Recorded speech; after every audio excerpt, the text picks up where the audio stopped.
All right, let's get you guys an update on OG Anunoby's hamstring and when or if he could possibly return to the court. We're talking with Dr. Michael Alaia, professor of orthopedic surgery at NYU Langone Orthopedics. Doc, man, thanks for hopping on with this. How you feeling today? Feeling great, Brand. How you doing? I'm doing good, man, but I'm hoping OG's doing good or at least better than me right now, because this is the most talked about hamstring in the city. The man's been reportedly spending many hours a day on rehab. So what kind of things could he be doing, and what are the team doing with him to kind of speed up the healing process? So it's really tricky. When you strain your hamstring, and I have to assume that it's a hamstring strain. I don't have access to his medical care, obviously, but there are several types of hamstring strains. And under the presumption that he's going to come back at some time soon, we think that he has a minor strain, maybe like a grade 1 strain where the muscle fibers are just stretched out a little bit, some inflammation, but nothing is grossly torn. So the first thing that he has to do if there's a hamstring strain is he's got to rest, he's got to decrease the inflammation, and he's got to maintain his mobility. All right, the first step in any rehabilitation protocol for a muscle injury is to get rid of the inflammation so you can start doing some exercise, whether it be strengthening exercises, modalities, etc.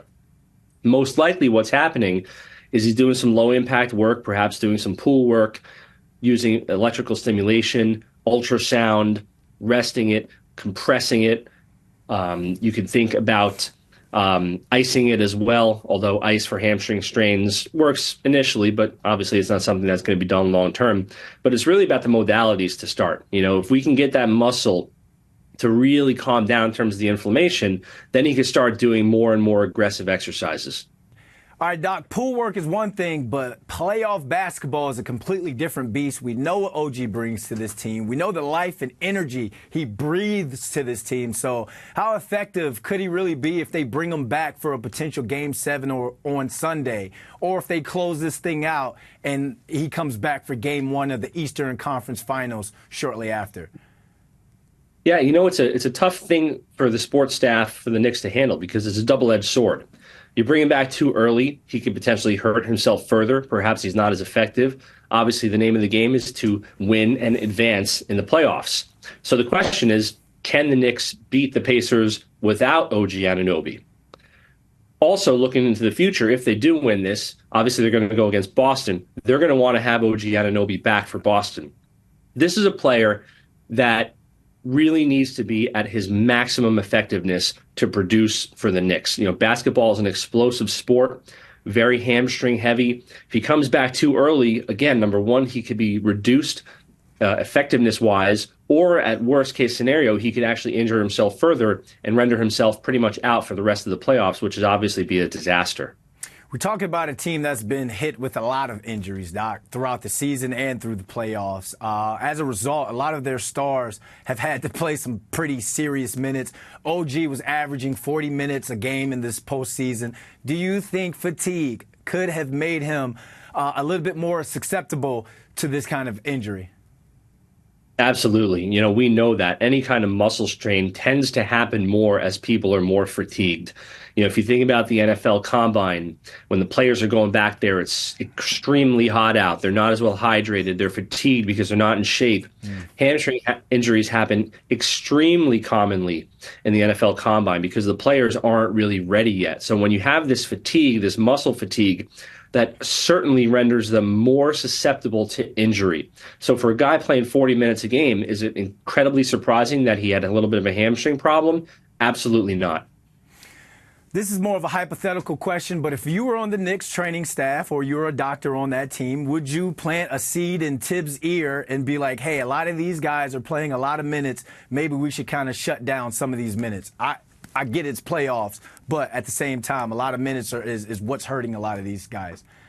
Yeah, that's a really hard question to answer, because, the NBA, there's a lot of money involved. There's a lot of stress, a lot of pressure on everybody from the top down, the general manager to the owner, to the coaches, to the players, to the staff, to the trainers, etc. So everything has to run like a well-oiled machine.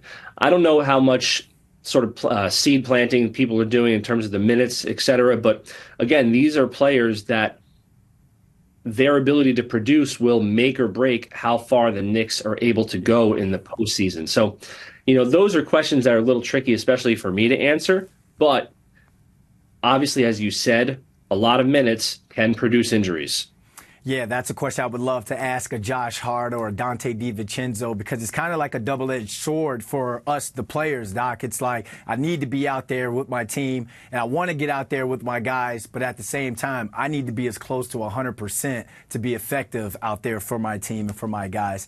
Just to give the people a little context in terms of timeline of this injury, let's say it wasn't the regular season and there wasn't as much of a rush to get him back.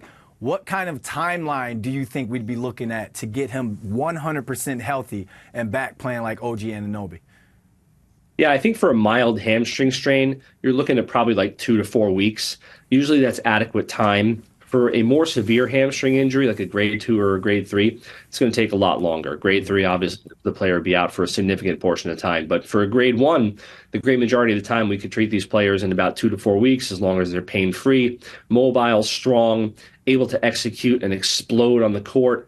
Most of the time, we can get them back into about 2 to 4 weeks. But for playoffs, sometimes they can be expedited 1 to 3 weeks. But again, you have to make sure that everything is really running smooth sailing and that he's 100% ready to go. Because as I said before, last thing that you're going to want is a re-injury or possibly even worse, worsening of his injury. Everything happens faster in the playoffs. Thanks, Doc, for taking time out of your day to and talking with us. My pleasure. Happy to be here.